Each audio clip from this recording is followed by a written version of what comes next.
Hi there, and welcome to this lesson on Pure Mathematics 1. We're on Chapter 2, Quadratics, and in this lesson, we're looking at the quadratic formula.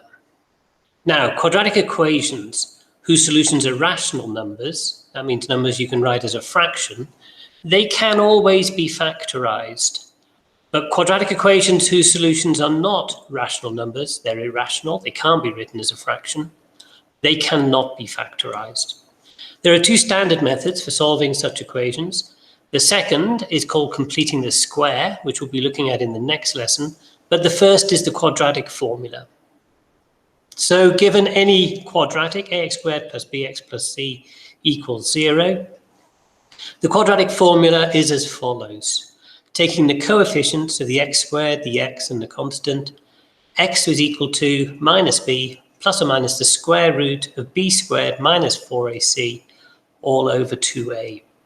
All you have to do is substitute the values from here into the formula. Okay, two questions for you to have a go at. Pause the video and then come back to me. Okay, let's have a look at these. So the first question was 2x squared plus 8x plus 3 equals 0. That means a is equal to 2, the coefficient of the x squared, b is equal to 8, the coefficient of x, and c is equal to plus 3. We just put these numbers into the formula. That gives us x equals minus 8 plus or minus that square root divided by 2 times 2. The square root simplifies to 64 minus 24, which simplifies to 40. Now, if you've got a calculator, you can just throw all of this into the calculator at the beginning, and a modern calculator will take you straight to the answer. Otherwise, you need to do a little bit of work with surds. We've got the square root of 4 times 10 in there. The square root of 4 is 2, so that'll give us minus 8 plus or minus 2 root 10 divided by 4.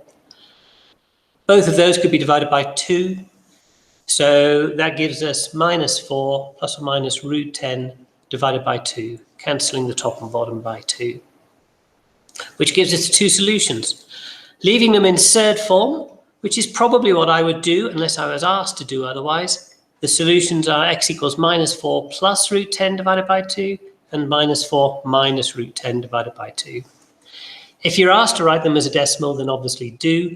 Normally you'll be asked for 3 significant figures, in which case you'd have minus 0.419 and minus 3.58.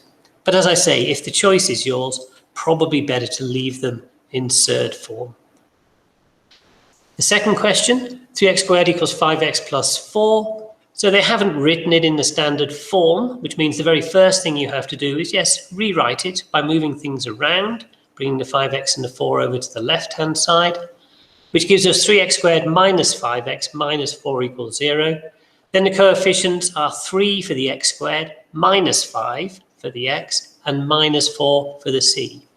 As always in life, minuses make life more complicated, and with the quadratic formula, you do have to walk carefully where minuses are concerned.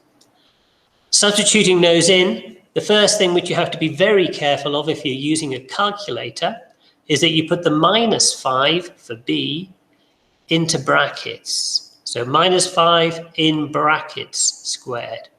If you don't put the minus 5 in brackets, then your calculator will just read it as 5 squared with a minus in front of it. So those brackets are essential. Then we've got minus 4 times by a, which is 3, times by minus 4, because c is minus 4. If you make a mistake on these questions, it'll almost certainly be because of a minus. So minus 5 squared is 25. If you didn't use the brackets, you get minus 25 at that point. 4 times 3 times 4 is 48. 2 minuses give us a plus. That square root is root 73, which can't be simplified. So as surds, we get two solutions, 5 plus root 73 over 6 and 5 minus root 73 over 6. Or to 3 significant figures, the answers would be 2.26 and minus 0.591. And that gets us to the end of this lesson. If you have the textbook, go to page 21 and have a go at exercise 2b. Thank you very much for watching, and cheers.